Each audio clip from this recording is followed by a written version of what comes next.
Namtafuta mwenyekiti wa klabu ya Wekundu wa Msimbazi Simba, Murtaza Mangungu. Murtaza Mangungu, kama unanisikia vizuri kwa hivi sasa, nataka utuambie neno lako ni lipi kutoka uongozi wa klabu ya Simba baada ya dabi hii kupelekwa tarehe 25. Ilikuwa ifanyike kesho. Na leo walikuwa wametangaza wanaenda kufanya mazoezi ya mwisho pale ya kuelekea mechi ya kesho. Sasa bodi ya ligi ambao wenye mamlaka ya kusimamia mpira huu walitangaza dabi hiyo kupelekwa tarehe 25 ya mwezi huu. Mangungu, mnasemaje Simba? Ya kuelewa umesema kwamba kuna nini? Dabi imepangiwa tarehe nyingine. Simba mnasemaje? Mmekuwa kimya tangu kutangazwa kwa dabi hiyo. Matarajio yako baada ya kutangazwa unataka tufanye nini? Tuwasikie viongozi mkisema neno, kauli yenu ni ipi? Mara mwisho ratiba ilitolewa lini?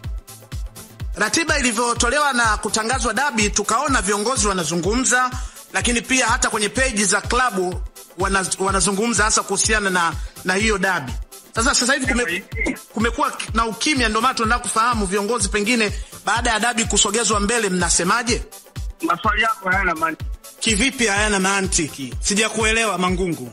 Sio utaratibu. Yaani kwamba ratiba ikitolewa sisi tunatakiwa tuseme nini? Nataka tuzungumzie dabi Mangungu. Dabi jambo halina mantiki yoyote. Naomba kama una jambo lingine unataka tuzungumze. Lakini swala hilo unalouliza halina mantiki yoyote. Murtaza Mangungu, tunataka kusikia dabi imepangwa tarehe 25. Simba mnasemaje? Ndio swali la msingi hilo. Aliyetangaza tarehe awali alikuwa ni nani? Bodi ya ligi. Walipotangaza sisi tusema nini? Mlisema mtacheza wapi? Benjamin Mkapa. Yaani hiyo unaosema tulisema tukacheza, tusema wapi? Kwenye vyombo vya habari na hata taarifa ya juzi mmesema mtacheza, kwa maana mechi ya kesho. Ni kwamba aliyetangaza mechi ya tarehe 15 ndiye aliyetangaza mechi tarehe 25.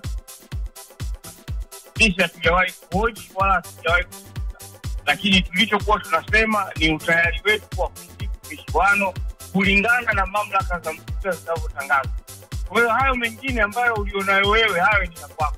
Sisi hatuna jambo lolote. Sisi tuko kwa ajili ya mashindano na timu yetu sisi kwa sasa mchezo ambao tunashiriki ni mpira, na mpira una taratibu zake. Na moja kati ya taratibu ni hivyo kwamba mamlaka zinazosimamia zinatoa ratiba. Ukiniuliza mimi na maoni gani, siwezi kutoa maoni kwa sababu hatuendeshi kwa maoni. Ndio nilikuwa nataka utayari huo wa siku. Jioni njema na nikutakie heri nyingi kwa sasa.